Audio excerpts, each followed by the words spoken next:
frío. Y yo haciendo.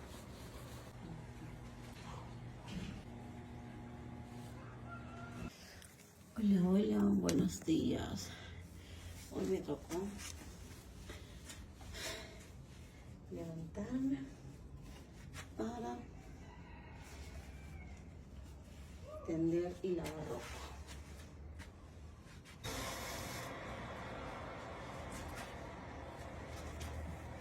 Y de paso,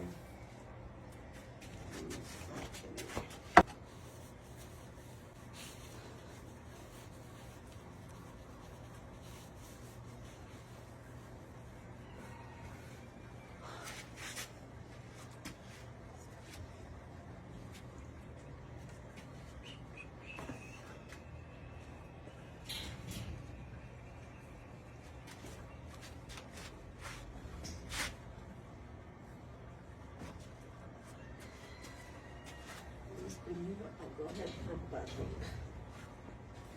Este es aquí. Pero recién me levanto. Es de mañanito. Ustedes no saben el frío que está haciendo.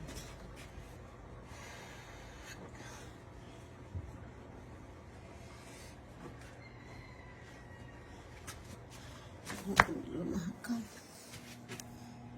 Eso. Que ni les cuento.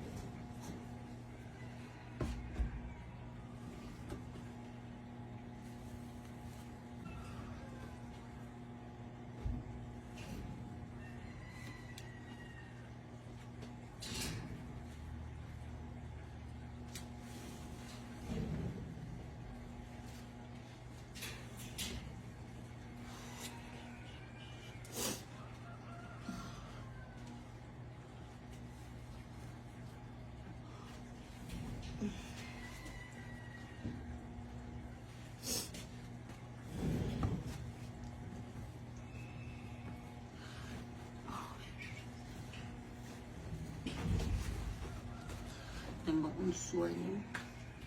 Son las 6 de la mañana. De oficio.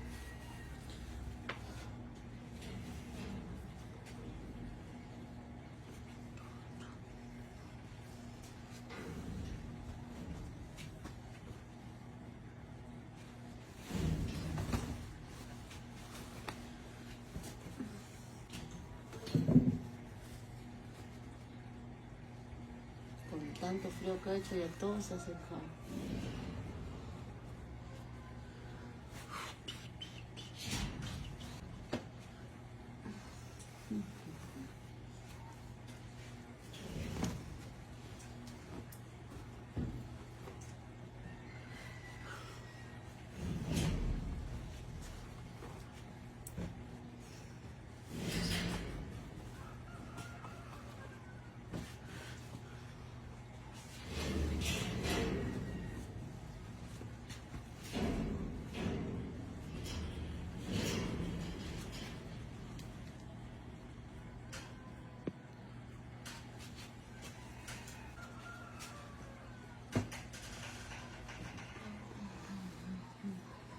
Vean, estoy despeinada.